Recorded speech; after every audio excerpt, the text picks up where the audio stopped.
السلام علیکم ورحمۃ اللہ وبرکاتہ۔ میرے گھر کی ڈور بیل بجی، باہر پیزا ڈیلیوری بوائے کھڑا ہوا تھا۔ میں نے اسے کہا میں نے آرڈر نہیں کیا، لیکن اس نے زبردستی پیزا باکس میرے ہاتھ میں تھما دیا اور بھاگ گیا۔ میں نے حیرت سے باکس کھولا تو آنکھیں پھٹی کی پھٹی رہ گئیں۔ پیزا کی جگہ ایک خون آلود خنجر اور ایک نوٹ رکھا تھا: پولیس اسے ڈھونڈ رہی ہے، اسے چھپا لو، کیونکہ اس خنجر پر جس کے فنگر پرنٹس ہیں وہ… رات کا تیسرا پہر تھا اور باہر طوفانی بارش ہو رہی تھی۔ کھڑکیوں کے شیشوں پر بارش کی بوندیں اس طرح سے ٹکرا رہی تھی جیسے کوئی باہر سے اندر آنے کے لیے بے چین ہو۔ میرے کمرے میں صرف ٹیبل لیمپ کی مدھم روشنی جل رہی تھی اور میں اپنے لیپ ٹاپ پر جھکا ہوا ایک اہم نیوز سٹوری ٹائپ کر رہا تھا۔ میں بلال ہوں، ایک کرائم رپورٹر، اور پچھلے کچھ عرصے سے میں شہر کے سب سے طاقتور وزیر ملک ریاضت کے خلاف ایک بہت بڑے سکینڈل پر کام کر رہا تھا۔ میرے پاس کچھ ایسے ثبوت ہاتھ لگے تھے جو حکومت کی بنیادیں ہلا سکتے تھے، لیکن مجھے اندازہ نہیں تھا کہ ان ثبوتوں کی قیمت مجھے اپنے سکون اور شاید اپنی جان کی صورت میں چکانی پڑ سکتی ہے۔ ٹائپنگ کرتے کرتے میری انگلیاں رک گئیں کیونکہ اچانک ڈور بیل بجی۔ اتنی رات گئے کون ہو سکتا ہے؟ میں نے گھڑی دیکھی، رات کے 2:30 بج رہے تھے۔ اس وقت کسی مہمان کا سوال ہی پیدا نہیں ہوتا تھا، اور میں نے کوئی بھی آن لائن آرڈر بھی نہیں کیا تھا۔ میرا دل زور سے دھڑکا تھا، شاید یہ صرف وہم ہو یا ہوا کی وجہ سے گھنٹی بج گئی ہو۔ لیکن پھر دوبارہ بیل بجی، اور اس بار یہ لمبی اور مسلسل تھی۔ میں کرسی سے اٹھا اور آہستگی سے دروازے کی طرف بڑھا۔ میرے ذہن میں فوراً سے وہ دھمکیاں گونج گئیں جو مجھے پچھلے 2 ہفتوں سے مل رہی تھیں، کبھی فون پر اور کبھی میری گاڑی کے شیشے پر چپکے ہوئے کاغذوں کی صورت میں۔ کیا وہ لوگ آ گئے ہیں؟ میں نے دروازے کے آئی ہول سے باہر جھانکا تو وہاں ایک پیزا ڈیلیوری بوائے کھڑا ہوا تھا۔ اس نے رین کوٹ پہن رکھا تھا اور ہیلمٹ کا شیشہ نیچے تھا، جس کی وجہ سے اس کا چہرہ نظر نہیں آ رہا تھا۔ اس کے ہاتھ میں ایک پیزا باکس تھا۔ مجھے حیرت ہوئی۔ میں نے سوچا شاید یہ غلط فہمی ہے اور وہ غلط فلیٹ پر آ گیا ہے۔ میں نے احتیاط سے دروازہ کھولا، لیکن صرف اتنا کہ بات کر سکوں۔ میں نے کہا، بھائی، میں نے کوئی پیزا آرڈر نہیں کیا، تم غلط جگہ پر آ گئے ہو۔ اس لڑکے نے کوئی جواب نہیں دیا۔ اس کا جسم بارش کے پانی سے شرابور تھا اور وہ کانپ رہا تھا۔ اچانک اس نے وہ پیزا باکس پوری قوت سے میری طرف بڑھا دیا اور تقریباً میرے سینے پر دے مارا۔ میں نے اضطرابی طور پر ہاتھ آگے بڑھا کر باکس تھام لیا۔ اس سے پہلے کہ میں کچھ سمجھ پاتا، وہ لڑکا تیزی سے مڑا اور سیڑھیاں پھلانگتا ہوا نیچے کو بھاگ گیا۔ اس کے جوتوں کی آواز سیڑھیوں پر گونجتی رہی اور پھر غائب ہو گئی۔ میں ہکا بکا دروازے پر کھڑا رہ گیا۔ میرے ہاتھ میں وہ باکس تھا جو معمول سے زیادہ بھاری محسوس ہو رہا تھا۔ ایک عجیب سی ٹھنڈک میرے ریڑھ کی ہڈی میں دوڑ گئی تھی۔ یہ کوئی عام پیزا ڈیلیوری نہیں تھی۔ میں نے جلدی سے بند کر دیا اور کنڈی لگا دی۔ میرا دل اب بھی زور زور سے دھڑک رہا تھا۔ میں باکس کو لے کر ڈائننگ ٹیبل پر آ گیا اور اسے وہاں پر رکھ دیا۔ کمرے میں خاموشی اتنی گہری تھی کہ مجھے اپنی سانسوں کی آواز سنائی دے رہی تھی۔ میں نے باکس کی طرف دیکھا۔ وہ بظاہر ایک عام سا کارڈ بورڈ کا ڈبہ تھا جس پر ایک مشہور پیزا کمپنی کا لوگو بنا ہوا تھا، لیکن اس میں سے گرم پنیر یا مثالوں کی خوشبو نہیں آ رہی تھی، بلکہ ایک عجیب سی بو تھی جسے زنگ آلود لوہے کی بو ہوتی ہے۔ میرے ہاتھ کانپ رہے تھے۔ میں نے ہمت جمع کی اور باکس کا ڈھکن اٹھایا۔ جو کچھ میں نے اندر دیکھا اس نے میرے ہوش اڑا دیے۔ میرے پیروں تلے سے زمین نکل گئی تھی۔ باکس کے اندر پیزا نہیں تھا، بلکہ ایک مخملی کپڑے کے اوپر ایک خنجر رکھا ہوا تھا۔ یہ کوئی عام چاقو بھی نہیں تھا، بلکہ ایک قدیم اور انتہائی قیمتی دکھنے والا خنجر تھا، جس کا دستہ ہاتھی دانت کا بنا ہوا تھا اور اس پر سونے کی تاروں سے نقاشی کی گئی تھی۔ لیکن سب سے زیادہ خوفناک چیز وہ خون تھا جو اس کے بلیڈ پر لگا ہوا تھا۔ خون ابھی تازہ تھا اور مخملی کپڑے کو لال کر رہا تھا۔ خنجر کے بالکل ساتھ ایک سفید کاغذ کا ٹکڑا رکھا ہوا تھا، جس پر ہاتھ سے کچھ لکھا گیا تھا۔ میں نے کانپتے ہاتھوں سے وہ نوٹ اٹھایا۔ لکھائی جلدی میں کی گئی تھی لیکن صاف تھی۔ اس پر لکھا تھا، پولیس اسے ڈھونڈ رہی ہے، اسے چھپا لو، کیونکہ اس خنجر پر جس کے فنگر پرنٹس ہیں وہ… نوٹ یہیں ختم ہو گیا تھا، جیسے لکھنے والے کو جملہ مکمل کرنے کا وقت نہ ملا ہو، یا شاید وہ جانتا تھا کہ باقی کا جملہ میں خود سمجھ جاؤں۔ میرا دل و دماغ سن ہو گیا۔ میں ایک صحافی تھا، میں نے اپنی زندگی میں بہت سے کرائم سین دیکھے تھے، لاشیں دیکھی تھی، لیکن اپنے ہی گھر میں اپنی ڈائننگ ٹیبل پر آلہ قتل کا موجود ہونا ایک بالکل مختلف اور دہشت ناک تجربہ تھا۔ میں کرسی پر گر سا گیا، میرے ذہن میں سوالوں کا طوفان امڑ آیا۔ یہ خنجر کس کا ہے؟ یہ خون کس کا ہے؟ اور سب سے بڑھ کر یہ میرے پاس کیوں بھیجا گیا؟ کیا یہ مجھے پھنسانے کی سازش ہے یا کوئی مجھ سے مدد مانگ رہا ہے؟ لیکن مدد مانگنے کا یہ کون سا طریقہ ہے؟ میں نے گہری سانس لینے کی کوشش کی تاکہ اپنے اعصاب پر قابو پا سکوں۔ مجھے منطقی انداز میں سوچنا تھا۔ سب سے پہلی بات، یہ خنجر ایک ثبوت ہے، ایک قتل کا ثبوت، اور یہ میرے گھر میں موجود ہے۔ اگر اس وقت پولیس آ گئی تو میں کسی بھی طرح اپنی بے گناہی ثابت نہیں کر سکوں گا۔ میرے پاس کوئی گواہ نہیں ہے کہ یہ باکس مجھے کسی اور نے دیا ہے۔ میری انگلیوں کے نشان اب اس باکس پر موجود تھے۔ میں نے فوراً کچن سے ایک دستانہ پہنا اور نوٹ کو دوبارہ پڑھا۔ پولیس اسے ڈھونڈ رہی ہے، اس کا مطلب ہے کہ قتل ہو چکا ہے اور پولیس متحرک ہو چکی ہے۔ لیکن کس کا قتل؟ میں نے فوراً سے اپنا لیپ ٹاپ کھولا اور نیوز چینل کی لائیو سٹریمنگ چیک کرنے لگا۔ فی الحال بریکنگ نیوز میں صرف بارش اور شہر میں پانی جمع ہونے کی خبریں تھیں۔ قتل کی کوئی خبر نہیں تھی۔ اس کا مطلب تھا کہ واقعہ ابھی ابھی ہوا ہے یا پھر اسے ابھی تک رپورٹ نہیں کیا گیا۔ میں نے خنجر کو غور سے دیکھا۔ وہ ایک انتہائی نایاب چیز لگ رہی تھی۔ ایسی چیز بازار میں عام نہیں ملتی۔ یہ کسی کلیکٹر کا آئٹم ہو سکتا ہے یا کسی بہت امیر آدمی کی ملکیت۔ میرے ذہن میں فوراً ہی ملک ریاضت کا خیال آ گیا۔ وہ قدیم اسلحہ جمع کرنے کے شوقین تھے۔ کیا یہ ان کا خنجر ہے؟ لیکن اگر یہ ان کا ہے تو یہ میرے پاس کیوں چلا آیا؟ کیا وزیر نے کسی کو قتل کر دیا ہے؟ یہ خیال اتنا بڑا تھا کہ مجھے چکر آنے لگے۔ اگر ملک کے ایک طاقتور وزیر نے قتل کیا ہے اور آلہ قتل میرے پاس بھیج دیا ہے تو اس کا صاف مطلب ہے کہ مجھے قربانی کا بکرا بنایا جا رہا ہے۔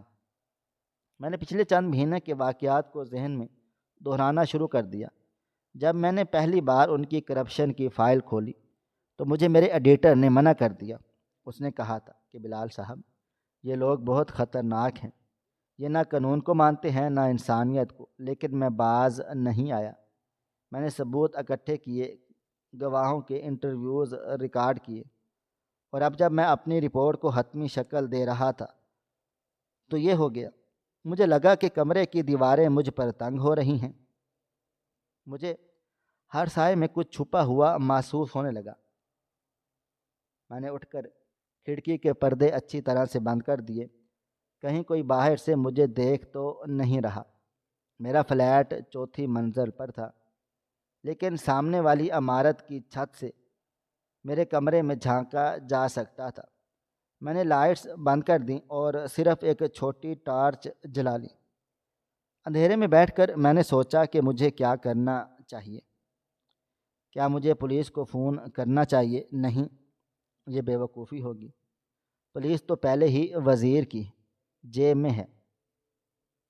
اگر میں نے انہیں بلایا تو وہ الٹا مجھ پر ہی قتل کا الزام لگا دیں گے، اور خنجر میرے گھر سے برآمد ہونا میرے تابوت میں آخری کیل ثابت ہوگا۔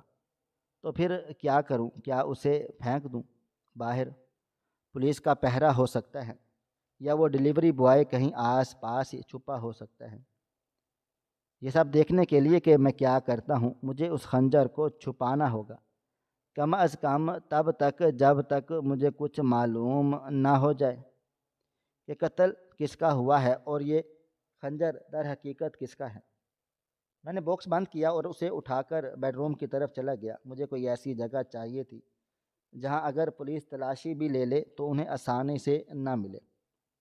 الماری کے اوپر نہیں، بیڈ کے نیچے نہیں، یہ جگہ بہت عام ہے۔ میری نظر میرے پرانے ٹول باکس پر پڑی جو ایک کونے میں رکھا ہوا تھا۔ میں نے اس میں بہت سارا سامان نکالا اور خنجر کو ایک پلاسٹک بیگ میں لپیٹ کر ٹول باکس کے نچلے خانے میں رکھ دیا، اور اوپر بہت سارے پیچ کس، پلاس اور تاریں کھول دیں۔ باکس کو وہیں رکھ دیا اور ٹول باکس کو واپس اپنی جگہ دھکیل دیا۔ اب مجھے وہ نوٹ چھپانا تھا۔ یہ نوٹ سب سے اہم سراغ تھا۔ میں نے اسے اپنی کتابوں کی شیلف میں موجود ایک موٹی لغت کے صفحات کے درمیان چھپا دیا۔ یہ سب کچھ کرتے کرتے میرے ماتھے پر پسینہ آ گیا تھا، حالانکہ موسم ٹھنڈا تھا۔ میں صوفے پر بیٹھ گیا تھا اور پانی کا ایک گلاس پیا۔ میرے ہاتھ اب بھی ہلکے ہلکے کانپ رہے تھے۔ وقت بہت سست رفتاری سے گزر رہا تھا۔ ہر گزرتا لمحہ میرے دل پر بوجھ بنتا جا رہا تھا۔ اچانک میرا موبائل فون بجا۔ میں چونک کر اچھل پڑا۔ اتنی رات گئے کون کال کر رہا ہے؟ اسکرین پر نامعلوم نمبر آ رہا تھا، لیکن میں نے فون اٹھانے میں ہچکچاہٹ محسوس کی۔ لیکن پھر سوچا کہ شاید یہ وہی شخص ہو جس نے خنجر بھیجا ہے۔ میں نے کال ریسیو کر لی اور کان سے لگایا۔ دوسری طرف مکمل خاموشی تھی۔ ہیلو، میں نے دبی آواز میں کہا۔ کوئی جواب نہیں آیا، صرف کسی کے سانس لینے کی آواز آ رہی تھی، بھاری اور تیز سانسیں، جیسے کوئی بھاگ کر آیا ہو۔ کون ہو تم؟ میں نے تھوڑا سختی سے پوچھا۔ پھر دوسری طرف سے ایک سرگوشی سنائی دی۔ کیا تم نے اسے چھپا دیا؟ آواز مشینی لگ رہی تھی، جیسے کسی وائس چینجر کا استعمال کیا گیا ہو۔ تم کون ہو اور یہ مصیبت میرے گلے کیوں ڈالی ہے؟ میں چیخنا چلانا چاہتا تھا، لیکن خوف نے میری آواز دبا دی۔ پولیس تمہارے گھر سے 10 منٹ کی دوری پر ہے۔ اگر تم بچنا چاہتے ہو تو خاموش رہنا اور کسی پر بھی بھروسہ مت کرنا، حتیٰ کہ اپنے قریبی دوستوں پر بھی نہیں۔ اور پھر کال کٹ گئی۔ میں نے فوراً دوبارہ اس نمبر پر کال ملانے کی کوشش کی، لیکن نمبر بند جا رہا تھا۔ میرے جسم میں سنسنی دوڑ گئی۔ پولیس آ رہی ہے، 10 منٹ، یہ وقت بہت کم تھا۔ میں نے جلدی سے اپنے کپڑے ٹھیک کیے اور چہرے پر پانی ڈالا تاکہ میں نارمل لگ سکوں۔ میں نے لیپ ٹاپ بند کر دیا اور اسے بیگ میں ڈال لیا۔ اگر مجھے گرفتار کر لیا گیا تو میرا سارا ڈیٹا ان کے ہاتھ لگ جائے گا۔ میں نے لیپ ٹاپ سے بیگ بھی اسی ٹول باکس کے نیچے چھپا دیا۔ اب میں خالی ہاتھ صوفے پر بیٹھ گیا اور انتظار کرنے لگا۔ یہ میری زندگی کے سب سے طویل 10 منٹ تھے۔ ہر گاڑی کے گزرنے کی آواز پر مجھے لگتا کہ پولیس وین آ گئی ہے۔ میں نے سوچا کہ اگر پولیس آئی تو میں کیا کہوں گا؟ میں کہوں گا کہ میں سو رہا تھا اور مجھے کچھ بھی پتہ نہیں۔ لیکن کیا وہ یقین کریں گے؟ نہیں، ان کے پاس یقیناً کوئی مخبری ہوگی، تبھی تو وہ یہاں پر آ رہے ہیں۔ پھر مجھے دور سے سائرن کی آواز سنائی دی۔ وہ آواز قریب آتی چلی گئی اور پھر میرے اپارٹمنٹ کی بلڈنگ کے نیچے آ کر رک گئی۔ میرا اندازہ درست تھا، پولیس آ گئی تھی۔ میں نے کھڑکی کی جھڑی سے نیچے جھانکا تو نیچے پولیس کی 2 موبائل وینز کھڑی تھیں اور بارش میں وردی پوش اہلکار گاڑیوں سے اتر رہے تھے۔ ان کے ساتھ سول کپڑوں میں ملبوس کچھ لوگ بھی تھے۔ یہ سادہ پولیس والے نہیں لگ رہے تھے، ان کا انداز جارحانہ تھا۔ وہ سیدھا بلڈنگ کے گیٹ کی طرف بڑھ گئے تھے۔ میرے کانوں میں خون کی گردش تیز ہو گئی تھی۔ میں نے آیت الکرسی کا ورد شروع کر دیا تھا۔ کچھ ہی لمحوں کے بعد میں سیڑھیوں پر بھاری بوٹوں کی آوازیں آنے لگیں۔ وہ اوپر آ رہے تھے، سیدھا میری منزل کی طرف۔ آوازیں میرے دروازے کے باہر رک گئیں۔ ایک لمحے کا سکوت ہوا اور پھر زوردار دستک ہوئی۔ دروازہ کھولو، پولیس! ایک رعبدار آواز گونجی۔ میں نے گہری سانس لی اور اٹھ کھڑا ہوا۔ مجھے پرسکون رہنے کی ایکٹنگ کرنی تھی، ورنہ میرا چہرہ میرا جرم بیان کر دیتا۔ میں نے دروازہ کھولا۔ سامنے ایک انسپیکٹر کھڑا تھا جس کی مونچھیں بڑی بڑی تھی اور آنکھیں شک سے بھری ہوئی تھیں۔ اس کے پیچھے دو کانسٹیبل بندوقیں تانے کھڑے ہوئے تھے۔ جی فرمائیں، اتنی رات گئے، خیریت؟ میں نے کوشش کی کہ میری آواز قدرتی لگے۔ انسپیکٹر صاحب نے مجھے دھکا دے کر ہٹا دیا اور اندر داخل ہو گیا۔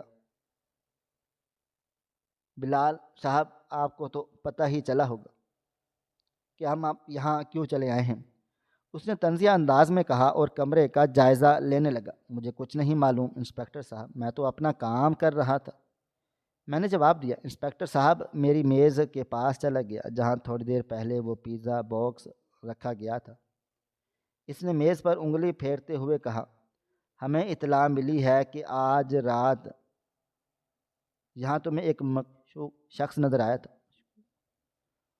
اور اس نے آپ کو کچھ دیا ہے۔ میرا دل حلق میں آ گیا۔ انہیں کیسے پتہ چلا؟ وہ ڈیلیوری بوائے ان کا اپنا آدمی تھا۔ یہاں کوئی بھی نہیں آیا، میں اکیلا ہوں، میں نے جھوٹ بولا۔ انسپیکٹر میری آنکھوں میں آنکھیں ڈال کر بولا، جھوٹ مت بولو صحافی صاحب، ہمارے پاس سی سی ٹی وی فوٹیج ہے۔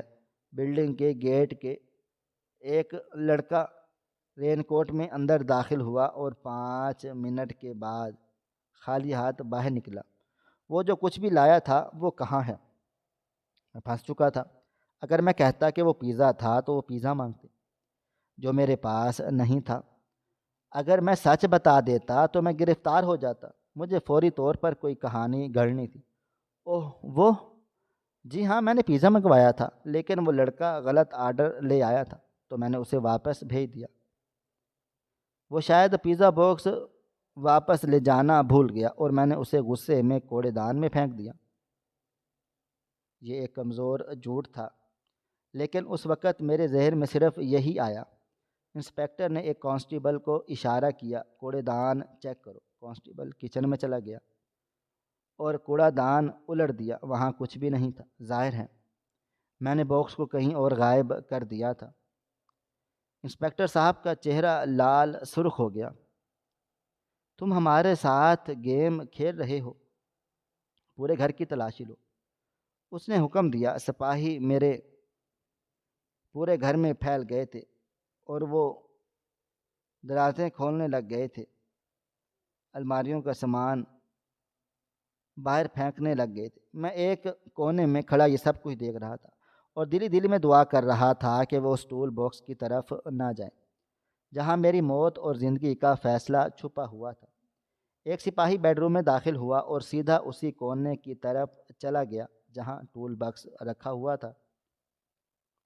میری سانس رک گئی۔ وہ ٹول باکس کو ٹھوکر مار کر دیکھنے لگا۔ سر، یہاں کچھ ایسے اوزار بھی ہیں، اس نے آواز لگائی۔ انسپیکٹر وہاں پہنچ گیا۔ کھولو اسے، انسپیکٹر نے کہا۔ میرا دل بند ہونے والا تھا۔ اگر انہوں نے نیچے والا خانہ چیک کر لیا تو سب ختم ہو جائے گا۔ سپاہی نے اوپر کا خانہ کھولا جہاں پلاس اور ہتھوڑیاں پڑی تھی۔ اس نے کچھ چیزیں ہٹائیں اور نیچے دیکھا۔ وہاں صرف تاریں اور پیچکس نظر آ رہے تھے۔ اس نے مزید ہاتھ نیچے نہیں ڈالا۔ کچھ نہیں ہے سر، صرف کباڑ ہیں، سپاہی نے کہا اور باکس بند کر دیا۔ میری جان میں جان آ گئی تھی۔ میں نے سکھ کا سانس لیا تھا، لیکن شاید وہ کھانا تھوڑا سا جلتی میں تھا۔ انسپیکٹر نے مڑ کر مجھے دیکھا۔ تمہیں لگتا ہے کہ تم بہت چلاک ہو بلال، آج رات شہر میں ایک بہت بڑا قتل ہوا ہے۔ چیف جسٹس کے بیٹے کو ان کے گھر میں ذبح کر دیا گیا ہے اور ہمیں شبہ ہے کہ قاتل کا تعلق تم سے ہے۔ چیف جسٹس کا بیٹا؟ یہ سن کر میرے پیروں تلے سے زمین نکل گئی۔ یہ تو میں نے سوچا بھی نہیں تھا کہ میں تو وزیر کے بارے میں سوچ رہا تھا۔ چیف جسٹس کا بیٹا تو ایک شریف گھرانے اور غیر سیاسی آدمی تھا، اس کا قتل کیوں ہوا؟ میرا اس سے کیا تعلق ہو سکتا ہے؟ میں تو انہیں جانتا بھی نہیں۔ میں نے احتجاج کیا تو یہ وقت بتائے گا، فی الحال ہمارے ساتھ چلو یہ تھانے پوچھ گچھ کے لیے۔ انسپکٹر صاحب نے کہا۔ میں نے مزاحمت نہیں کی کیونکہ اس سے شک اور زیادہ بڑھ جاتا۔ میں نے اپنا موبائل فون اٹھایا اور ان کے ساتھ چل پڑا۔ جب ہم لوگ نیچے اتر رہے تھے تو میں نے دیکھا کہ بلڈنگ کے باہر ایک کالی گاڑی رکی تھی جس کے شیشے کالے تھے۔ مجھے لگا کہ کوئی اس گاڑی کے اندر سے مجھے دیکھ رہا ہے۔ بارش اب بھی ہو رہی تھی اور ماحول میں ایک عجیب سی ویرانی تھی۔ مجھے پولیس وین میں بٹھا دیا گیا اور وین چل پڑی۔ میں سوچ رہا تھا کہ وہ نامعلوم کالر کون تھا، اس نے مجھے بچانے کی کوشش کیوں کی، اور سب سے بڑھ کر وہ خنجر اگر چیف جسٹس کے بیٹے کے قتل میں استعمال ہوا ہے تو وہ میرے پاس کیوں بھیجا گیا؟ چیف جسٹس کے بیٹے کا قتل کا تعلق میری سٹوری سے ہے کیا؟ میرے دل و دماغ کی رگیں پھٹنے والی ہو گئی تھی۔ تھانے پہنچ کر مجھے ایک چھوٹے سے کمرے میں بند کر دیا گیا۔ وہاں ایک میز اور کرسی کے علاوہ کچھ بھی نہیں تھا۔ گھنٹوں گزر گئے لیکن کوئی مجھ سے بات کرنے نہیں آیا۔ یہ ایک نفسیاتی دباؤ کا طریقہ کار تھا۔ میں جانتا تھا۔ صبح ہو گئی اور روشنی روشن دان سے اندر آنے لگی، اور پھر دروازہ کھلا اور انسپکٹر نہیں بلکہ ایک ایسا شخص اندر داخل ہوا جسے دیکھ کر میں حیران رہ گیا۔ یہ حیدر تھا، میرا پرانا یونیورسٹی کا دوست، جو اب انٹیلیجنسی بیورو میں ایک بہت بڑے عہدے پر تھا۔ لیکن اس کے چہرے پر دوستی کے آثار نہیں تھے بلکہ شدید پریشانی تھی۔ اس نے دروازہ بند کیا اور قریب آ کر دھیمی آواز میں بولا، بلال، تم کس مصیبت میں پھنس گئے ہو؟ جس خنجر سے قتل ہوا ہے وہ کوئی معمولی خنجر نہیں ہے، وہ ایک تاریخی نوادرات کا حصہ تھا۔ وہ نیشنل میوزیم سے چوری ہوا تھا، اور سب سے خوفناک بات یہ ہے کہ جس جگہ قتل ہوا ہے وہاں سے تمہارا آئی ڈی کارڈ ملا ہے۔ میں شوق میں اپنی کرسی سے کھڑا ہو گیا۔ میرا آئی ڈی کارڈ؟ لیکن جناب، میرا آئی ڈی کارڈ تو میرے بٹوے میں ہے۔ میں نے جیب ٹٹولی لیکن وہ بٹوا خالی تھا۔ مجھے یاد آیا کہ کل شام میں بازار گیا تھا، شاید وہاں کسی نے میری جیب کاٹ لی تھی۔ یہ ایک مکمل فریم اپ ہے۔ حیدر، مجھے پھنسایا جا رہا ہے، میں نے حیدر سے کہا۔ حیدر نے میری بات کاٹتے ہوئے کہا، سنو، میرے پاس وقت کم ہے۔ یہ کیس پولیس سے لے کر ہماری ایجنسی کو دیا جا رہا ہے کیونکہ مرنے والا کوئی عام آدمی نہیں تھا، اور جس طریقے سے قتل ہوا ہے وہ کسی پروفیشنل کا کام لگتا ہے۔ مجھے نہیں پتا کہ تم سچ بول رہے ہو یا جھوٹ، لیکن اگر وہ خنجر تمہارے پاس ہے تو اسے دنیا کی کسی بھی جگہ پر چھپا دو، کیونکہ اگر وہ مل گیا تو میں بھی تمہیں بچا نہیں سکوں گا۔ اس کا مطلب تھا کہ حیدر کو بھی ابھی تک خنجر کے بارے میں یقین نہیں تھا۔ اسے مجھے رہا کروانے کے لیے کچھ کاغذی کارروائی کی اور کہا کہ میں تمہیں ضمانت پر رہا کروا رہا ہوں، اپنی پرانی دوستی کی خاطر۔ لیکن یاد رکھنا بلال، تم اب 24 گھنٹے نگرانی میں ہو۔ ایک غلط حرکت اور تم پھانسی کے پھندے پر ہوگے۔ میں تھانے سے باہر نکلا تو سورج پوری طرح سے نکل چکا تھا، لیکن میرے لیے اندھیرا اور گہرا ہو گیا تھا۔ میں گھر واپس جانے کے لیے رکشے میں بیٹھا، لیکن میرا دل و دماغ کہیں اور تھا۔ چیف جسٹس کے بیٹے کا قتل، میوزیم سے چوری شدہ خنجر، میرا چوری شدہ آئی ڈی کارڈ اور وہ دھمکی آمیز نوٹ، یہ سب کڑیاں کیسے ملتی ہیں؟ اور وہ پر اسرار کالر کون تھا جو مجھے بچانا چاہتا تھا، یا شاید وہ بھی اس کھیل کا حصہ تھا؟ میں گھر پہنچا تو دیکھا کہ میرے فلیٹ کا دروازہ کھلا ہوا تھا، تالا ٹوٹا ہوا تھا۔ میں نے بھاگ کر اندر چلا گیا۔ سارا سامان بکھرا ہوا تھا، جیسے کسی نے انچ انچ چھان مارا ہو۔ میرا دل دھک سے رہ گیا۔ میں سیدھا بیڈ روم کی طرف نہیں بھاگا کہ ٹول باکس کس طرح الٹا پڑا ہوا تھا اور اس کا سارا سامان فرش پر گرا تھا۔ میری آنکھوں کے سامنے اندھیرا چھا گیا۔ کیا وہ خنجر لے گئے؟ میں نے کانپتے ہاتھوں سے سامان اٹھایا اور پلاسٹک بیگ تلاش کرنے لگا، لیکن وہاں کچھ بھی نہیں تھا۔ ٹول باکس خالی تھا، خنجر غائب ہو چکا تھا۔ لیکن پھر میری نظر ایک چیز پر پڑی جو صوفے کے نیچے چھپی ہوئی تھی۔ یہ میرا لیپ ٹاپ بیگ تھا جسے میں نے ٹول کے نیچے چھپایا تھا۔ حملہ آور اسے شاید نہیں دیکھ سکے۔ میں نے باکس کھولا تو میرا لیپ ٹاپ وہیں پر تھا، لیکن اس کے ساتھ ایک اور چیز بھی تھی جو میں نے وہاں پر نہیں رکھی تھی، ایک اور لفافہ۔ میں نے لفافہ کھولا تو اس میں USB ڈرائیور اور ایک تصویر تھی۔ تصویر کو دیکھ کر میرے رونگٹے کھڑے ہو گئے تھے۔ یہ تصویر میری تھی جب میں سو رہا تھا اور میرے سرہانے وہی خنجر رکھا ہوا تھا۔ یہ تصویر کب لی گئی؟ کون میرے گھر میں آیا تھا جب میں سو رہا تھا؟ اور خنجر کہاں چلا گیا؟ میں نے USB کو لیپ ٹاپ میں لگایا تھا، ایک ویڈیو فائنل تھی۔ میں نے پلے کا بٹن دبایا، اسکرین پر ایک نقاب پوش آدمی نمودار ہوا۔ اس نے جو کہا وہ میری برداشت سے باہر تھا۔ بلال، اب تم اس کھیل کا حصہ بن چکے ہو۔ خنجر ہم نے واپس لے لیا ہے، لیکن اس پر تمہارے فنگر پرنٹس محفوظ کر لیے گئے ہیں۔ اگر تم زندہ رہنا چاہتے ہو تو وزیر ملک ریاضت کی انویسٹیگیشن فائل آج رات 12 بجے تک اس پتے پر پہنچا دو جو اس لفافے میں ہے، ورنہ یہ ویڈیو اور وہ خنجر دونوں پولیس کو مل جائیں گے اور تم جانتے ہو اس کا انجام کیا ہو گیا۔ ویڈیو ختم ہو گئی۔ میں اسکرین کو گھورتا رہ گیا۔ یہ صرف مجھے پھنسانے کی سازش نہیں تھی، بلکہ یہ مجھے بلیک میل کرنے کا ایک بڑا منصوبہ تھا۔ میرے پاس دو راستے تھے، یا تو میں وہ فائل ان کے حوالے کر دوں اور اپنی صحافت اور ضمیر کا سودا کر لوں، یا پھر اس خطرناک کھیل کو کھیلوں اور اصل قاتل تک پہنچوں۔ لیکن میرے پاس وقت بہت کم تھا، صرف آج رات 12 بجے تک۔ گھڑی کی سوئی تیزی سے 12 کی طرف بڑھ رہی تھی اور میرے پاس فیصلے کے لیے وقت بہت کم تھا۔ میرے سامنے لیپ ٹاپ کی اسکرین پر وہ ویڈیو پاس تھی جس میں نقاب پوش نے مجھے دھمکی دی تھی۔ میں نے کئی بار اس ویڈیو کو ری پلے کیا تاکہ کوئی بھی ایسا سراغ مل جائے تو مجھے ان تک پہنچا دے۔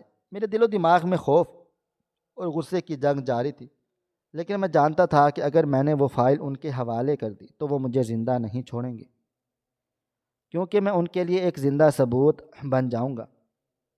میں نے ویڈیو کو زوم کیا اور ایک ایک چیز نوٹ کر لی جو شاید ان کی نظروں سے اوجھل رہ گئی تھی۔ نقاب پوش کے پیچھے دیوار پر ایک دھندلا سا عکس نظر آ رہا تھا۔ یہ ایک شیشے کی الماری تھی جس میں کچھ ٹرافیاں رکھی ہوئی تھی، اور ان ٹرافیوں کے بیچوں بیچ ایک خاص قسم کا نشان بنا ہوا تھا جو عقاب کے جیسا تھا۔ مجھے فوراً سے یاد آ گیا کہ یہ نشان میں نے کہیں دیکھا ہے۔ شہین کلب کا لوگو تھا، جو شہر کے باہر ایک پرائیویٹ اور بہت مہنگا فارم ہاؤس تھا جہاں صرف VIP لوگ جا سکتے تھے، اور وزیر ملک ریاضت اس کلب کے مستقل ممبر تھے۔ اس کا مطلب یہ تھا کہ ویڈیو وہیں ریکارڈ کی گئی ہے اور مجھے بلایا گیا ہے۔ یہ پتہ بھی اسی علاقے کے قریب ایک ویران فیکٹری کا تھا۔ سب کچھ صاف ہو رہا تھا، لیکن میں اکیلا ان کا مقابلہ نہیں کر سکتا تھا۔ مجھے مدد کی اشد ضرورت تھی، اور اس وقت سوائے حیدر کے میرا کوئی بھی نہیں تھا۔ میں نے حیدر کو کال ملائی، اس نے دوسری بیل پر فون اٹھا لیا۔ حیدر، مجھے پتہ چل گیا ہے کہ وہ لوگ کون ہیں اور وہ مجھ سے کیا چاہتے ہیں۔ میں نے سانس روکے بغیر حیدر کہا۔ حیدر تھوڑی دیر خاموش رہا، پھر بولا، بلال، جذبات سے کام مت لو، یہ لوگ بہت طاقتور ہیں، تم ثبوت ان کے حوالے کر دو اور اپنی جان بچاؤ۔ اس کا لہجہ عجیب سا تھا، جیسے وہ مجھ سے کچھ چھپا رہا ہوں۔ حیدر، کیا تم بھی ان سے ڈر گئے ہو؟ چیف جسٹس کا بیٹا مارا گیا ہے اور اب میری باری ہے۔ اگر میں نے فائل دے دی تو اگلی لاش میری ہوگی۔ مجھے تمہاری مدد چاہیے بطور ایک دوست کے، نہ کہ آئی بی افسر کے۔ میں نے دو ٹوک انداز میں کہا۔ حیدر نے گہری سانس لی۔ ٹھیک ہے، بتاؤ کیا پلان ہے؟ میں نے اسے بتا دیا کہ میں مقررہ وقت پر فیکٹری چلا جاؤں گا، لیکن خالی ہاتھ نہیں۔ میں ایک ڈمی فائل لے کر جاؤں گا اور اصلی ثبوت میں نے ایک کلاؤڈ سرور پر اپلوڈ کر دیے ہیں، جس کا پاسورڈ میں نے ٹائمر پر لگا دیا ہے۔ اگر میں 1 بجے تک واپس نہ آیا تو وہ ثبوت خود بخود تمام بڑے میڈیا ہاؤسز اور سپریم کورٹ کو ای میل ہو جائیں گے۔ حیدر نے میرے پلان کی تعریف کی اور وعدہ کر لیا کہ وہ اپنی ٹیم کے ساتھ میرے پیچھے کور میں رہے گا، لیکن مجھے نظر نہیں آئے گا۔ میں نے موبائل فون بند کر دیا اور تیاری شروع کر دی۔ میں نے خالی USB لی اور اس میں کچھ بیکار فائلیں ڈالیں، اور پھر ایک لفافہ میں کچھ پرانے اخبارات کے تراشے ڈال کر اسے ٹیپ سے بند کر دیا۔ یہ میری جان کی قیمت تھی۔ باہر طوفان ابھی تھما ہی نہیں تھا، بارش مسلسل برس رہی تھی۔ میں نے اپنی گاڑی باہر نکالی اور بتائے گئے پتے کی طرف روانہ ہو گیا تھا۔ شہر کی سڑکیں ویران تھیں اور ہر سایہ مجھے دشمن لگ رہا تھا۔ میرے دل کی دھڑکنیں گاڑی کے وائپر کی آواز کے ساتھ ہم آہنگ ہو چکی تھی۔ راستہ کچا اور کیچڑ سے بھرا ہوا تھا۔ فیکٹری شہر سے کافی دور ایک گلی جنگلی علاقے میں تھی، جہاں دور دور تک کوئی آبادی نہ تھی۔ میں جب وہاں پہنچا تو وہاں گھپ اندھیرا تھا، صرف بجلی کڑکنے سے کبھی کبھار روشنی ہوتی۔ میں نے گاڑی روکی اور لفافہ ہاتھ میں لے کر باہر نکلا۔ بارش میرے چہرے پر تھپڑوں کی طرح لگ رہی تھی، میرے جوتے کیچڑ میں دھنس رہے تھے۔ سامنے میرے فیکٹری کا زنگ آلود گیٹ کھڑا ہوا تھا۔ میں دروازہ کھول کر اپنے آپ کو ایک بہت بڑا ہال تھا، جہاں پرانی مشینری پڑی تھی اور چھت سے پانی ٹپک رہا تھا۔ میں آ گیا ہوں، میں نے بلند آواز میں پکارا۔ میری آواز گونجی اور پھر خاموشی چھا گئی۔ اچانک ہال کے دوسرے کونے سے ایک ٹارچ کی روشنی میرے چہرے پر پڑی۔ میں نے آنکھوں کے آگے ہاتھ رکھ لیا۔ فائل لائے ہو؟ ایک بھاری آواز آئی۔ یہ وہی آواز تھی جو ویڈیو میں تھی۔ ہاں ہاں، فائل میرے پاس ہے، لیکن مجھے پہلے یقین دلاؤ کہ تم مجھے زندہ واپس جانے دو گے۔ میں نے کہا کہ تمہارا روشنی کرنے والا شخص آہستہ آہستہ میرے قریب آ گیا، اور اس کے پیچھے 2 اور لوگ بھی نمودار ہوئے۔ ان کے ہاتھوں میں جدید اسلحہ تھا۔ روشنی والا شخص میرے بالکل قریب آ کر رک گیا۔ اس کے چہرے پر نقاب نہیں پہنا تھا، اب اسے بھی شاید نقاب کی ضرورت نہیں تھی۔ میں نے اسے پہچان لیا۔ یہ وزیر ملک ریاضت کا پرسنل سیکرٹری شاہد تھا۔ یہ وہی شخص تھا جو اکثر ٹی وی پر وزیر کے پیچھے کھڑا ہوتا نظر آتا تھا۔ بلال صاحب، آپ بہت سمجھدار صحافی ہیں، لیکن کبھی کبھی زیادہ سمجھداری موت کا باعث بن جاتی ہے، شاہد نے مسکراتے ہوئے کہا۔ چیف جسٹس کا بیٹا بھی بہت سمجھدار بن رہا تھا۔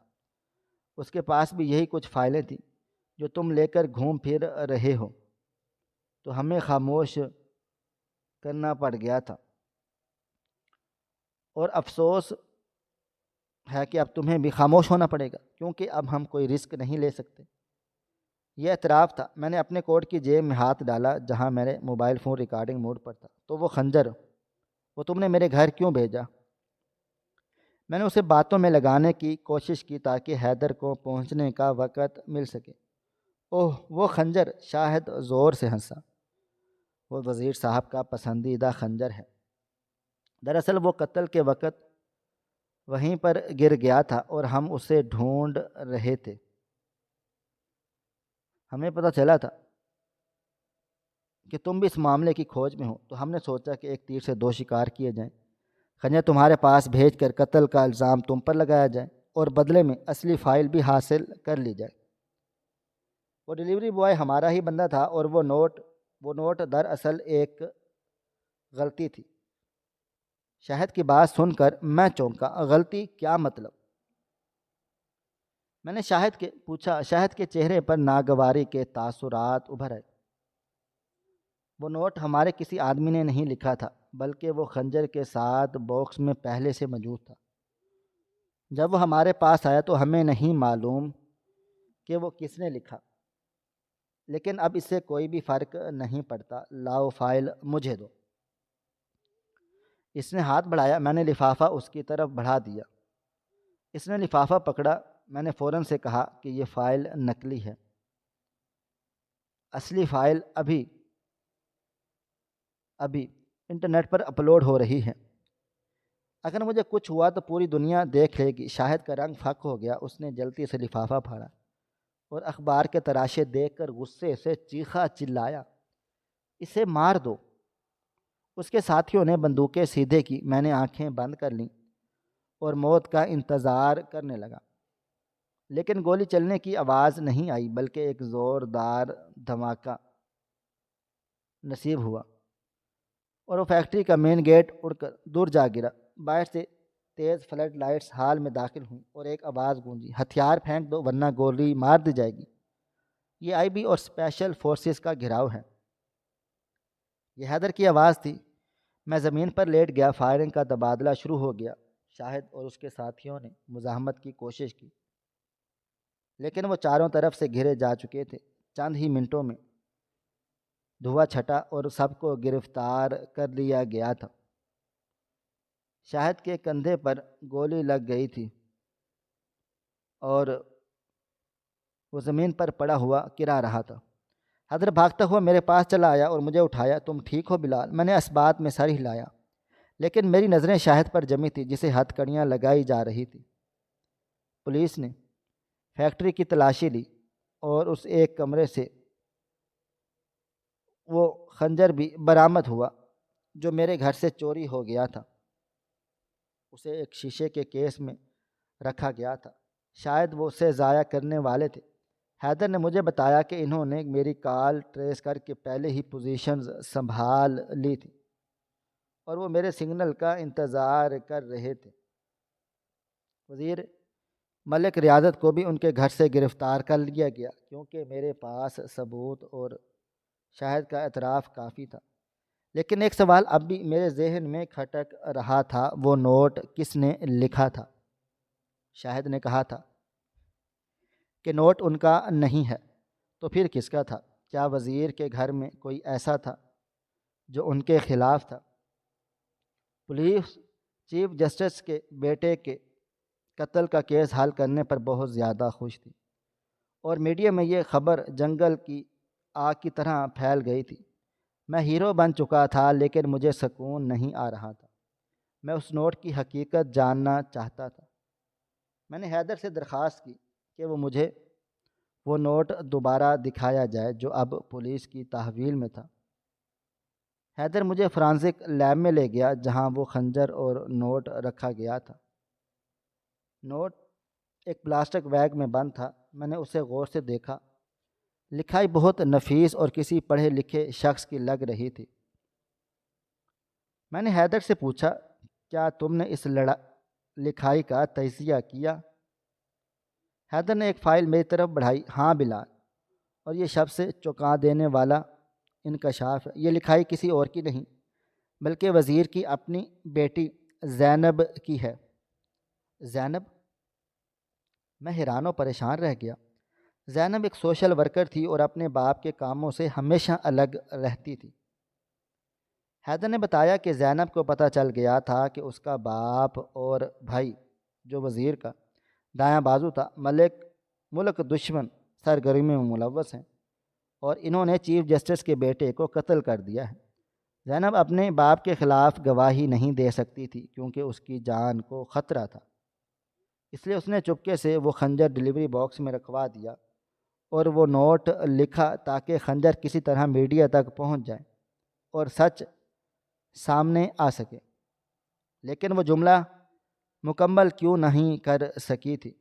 حیدر نے بتایا کہ جب وہ نوٹ لکھ رہی تھی تو اس کا بھائی کمرے میں آ گیا تھا، تو اس لیے اس نے جلدی میں نوٹ خنجر کے ساتھ رکھ کر باکس بند کر دیا تھا اور ڈلیوری بوائے کو دے دیا تھا، جسے وہ نہیں جانتی تھی کہ وہ بھی اس کے باپ کا آدمی ہے۔ خوش قسمتی سے ڈلیوری بوائے ان پڑھ تھا اور اس نے نوٹ پڑھے بغیر باکس مجھ تک پہنچا دیا تاکہ مجھے ڈرا دھمکا سکیں۔ اب میں لیب میں کھڑا اس ادھورے نوٹ کو دیکھ رہا تھا جسے اب فورنزک ماہرین نے مکمل کر لیا تھا، کیونکہ انہوں نے خنجر کے دستے پر سب سے واضح فنگر پرنٹس کا میچ ڈھونڈ لیا تھا۔ میں نے حیدر کی طرف دیکھا اور پوچھا، تو آخر کار خنجر پر انگلیاں کس کی تھیں، شاہد کی یا وزیر کی؟ حیدر نے نفی میں سر ہلا دیا اور ایک گہری سانس لے کر لیب کی میز پر رکھی ہوئی رپورٹ کھولی۔ اس نے میری آنکھوں میں دیکھتے ہوئے کہا، بلال، سیاست کا کھیل بہت گندا ہوتا ہے، یہاں اپنے ہی اپنوں کو کاٹتے ہیں۔ وزیر نے قتل نہیں کیا اور نہ ہی شاہد نے، اصل قاتل کوئی اور ہے جسے وزیر بچا رہا تھا، اس لیے اس نے یہ سارا ڈرامہ رچایا تاکہ کیس الجھ جائے۔ میرا دل زوروں سے دھڑکا۔ تو پھر کون ہے؟ میں نے بے صبری سے پوچھا۔ حیدر نے رپورٹ میری طرف گھمائی اور نوٹ کا وہ آخری حصہ پڑھا جو اب مکمل ہو چکا تھا اور جس نے اس پوری کہانی کا رخ ہی موڑ دیا تھا۔ نوٹ کا جملہ کچھ یوں مکمل ہوتا تھا، اس خنجر پر جس کے فنگر پرنٹس ہیں وہ ملک کے مشہور سیاستدان امجد صاحب کے بیٹے ہیں، جسے بچانے کے لیے میرا باپ وزیر یہ ساری قربانیاں دے رہا ہے۔ ناظرین، آپ کو ہماری آج کی کہانی کیسی لگی؟ کومنٹ باکس میں اپنی رائے کا اظہار ضرور کریں۔ مزید اس طرح کی سبق آموز کہانیاں سننے کے لیے ہماری ویڈیوز کو لائک کریں، شیئر کریں اور ہمارے چینل ایس ایف سٹوریز کو ضرور سبسکرائب کر لیں۔ ملتے ہیں کل ایک نئی اور دلچسپ کہانی کے ساتھ، تب تک اپنا ڈھیر سارا خیال رکھیے گا۔ اللہ حافظ۔